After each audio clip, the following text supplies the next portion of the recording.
Hi friends, ஒரு சின்ன home remedy பார்ப்போமா? என்னென்னா, கடுகு இருக்குல்ல, அதை வந்து இந்த பருப்பு இல்லாமல் எடுத்து வச்சுக்கோங்க. ஏன்னா இது வந்து பருப்பு இல்லாமல் தான் எடுக்கணும். என்கிட்ட பருப்பு இருந்ததுனால இல்லாமல் இருக்கிறதா பார்த்தே எடுத்து வச்சுக்கிட்டு இருந்தேன். அதான் கொஞ்சம் பார்த்து பார்த்து எடுத்து போட்டுக்கிட்டு இருந்தேன். போட்டு அதுக்குள்ளே ஒரு 10 புல்லு பூண்டு போட்டுட்டு, அதுக்குள்ளே காயும் பொடியாக இருந்தாலும் ஓகே, காயம் கட்டியாக இருந்தாலும் ஓகே. ஆனால் கட்டியாக இருந்ததுன்னா கொஞ்சம் நல்லா பொடிச்சு போட்டுக்கோங்க. போட்டு நல்லா மிக்சியில் அரைச்சிட்டு, இதுக்கு தண்ணியே விட வேண்டாம். அதுவே தானாகவே தண்ணி ஈரப்பதம் இருக்கும். ஏன்னா பூண்டு போட்டிருக்கிறதுனால அது ஈரப்பதம் இருக்கும். அதை சின்ன சின்ன உருண்டைகளாக உருட்டி வச்சு ஒரு பாட்டிலில் போட்டுக்கணும். இது வந்து எனக்கு ஒரு அத்தை எனக்கு சொல்லிக் கொடுத்தது தான். இதை வந்து நாங்கள் இப்போ தான் ட்ரை பண்ணிக்கிட்டு இருக்கோம். ட்ரை பண்ணிக்கிட்டு இருந்ததுலேயே கொஞ்சம் நிறைய பெனிஃபிட்டை நாங்கள் பார்த்துக்கிட்டு தான் இருக்கோம்.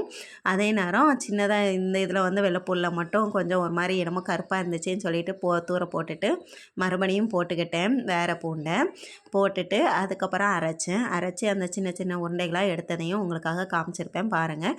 இது எந்த நோய்க்கு வந்து ரிலீஃப் ஆகும்னா, மூலமலம், பௌத்திரம் இவங்களுக்கெல்லாம் வந்து ரொம்ப நல்லா ஃப்ரீயாக வந்து பாத்ரூம் ஃப்ரீயாக போகிறதுலேருந்து வயிற்றை வந்து க்ளீனாக வச்சுக்கிறதுல அவ்வளோ இது வந்து ரொம்ப ரொம்ப பெனிஃபிட்டாக இருக்கும்.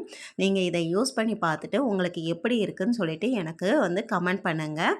இதை எப்படி எடுத்துக்கணுன்னா, காலையில் வெறும் வயிற்றில் ஒரு 3 உருண்டை, இந்த 3 உருண்டையை உள்ளே போட்டுட்டு வாய்க்குள்ளே போட்டுட்டு கூலான வாட்ரு இல்லைன்னா நீர் தண்ணி, மோர் தண்ணி இந்த தண்ணியே குடிக்கணும். குடிச்சிட்டு அதுக்கப்புறம் ஒரு 1/2 அன் ஹவர் கழித்து நீங்கள் காஃபி எதனாலும் ப்ரொவைட் பண்ணிக்கலாம்.